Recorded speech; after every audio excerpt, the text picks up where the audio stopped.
بسم اللہ الرحمن الرحیم۔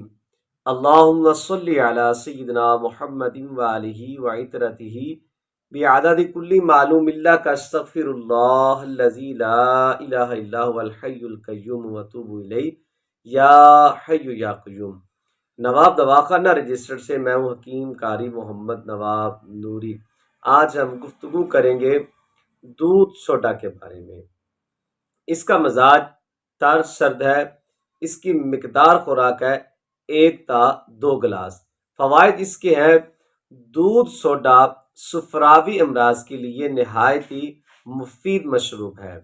اول جن لوگوں کو دودھ ہضم نہیں ہوتا، سوڈا استعمال کرنے سے دودھ ہضم ہو جاتا ہے، جگر میں تسکین پیدا کر کے گرم امراض کو دور کر دیتا ہے، گردوں کے فعل کو تیز کر کے پیشاب زیادہ بناتا ہے، پیشاب کھول کر لاتا ہے، چھوٹی موٹی پتھری کو بھی نکالتا ہے، خصوصاً خفقان القلب کے لیے اعلیٰ درجہ کا مشروب ہے جو سستا بھی ہے اور مفید بھی ہے، معدے کی جلن اور تیزابیت کو دور کر دیتا ہے اور دمہ قلبی کے لیے مفید ہے، رکت سرعت کو دور کرتا ہے، گرمی کے بخار کے لیے اکسیر سے کم نہیں ہے۔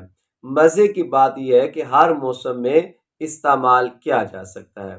دعاؤں میں یاد رکھیے گا۔ اللہ حافظ۔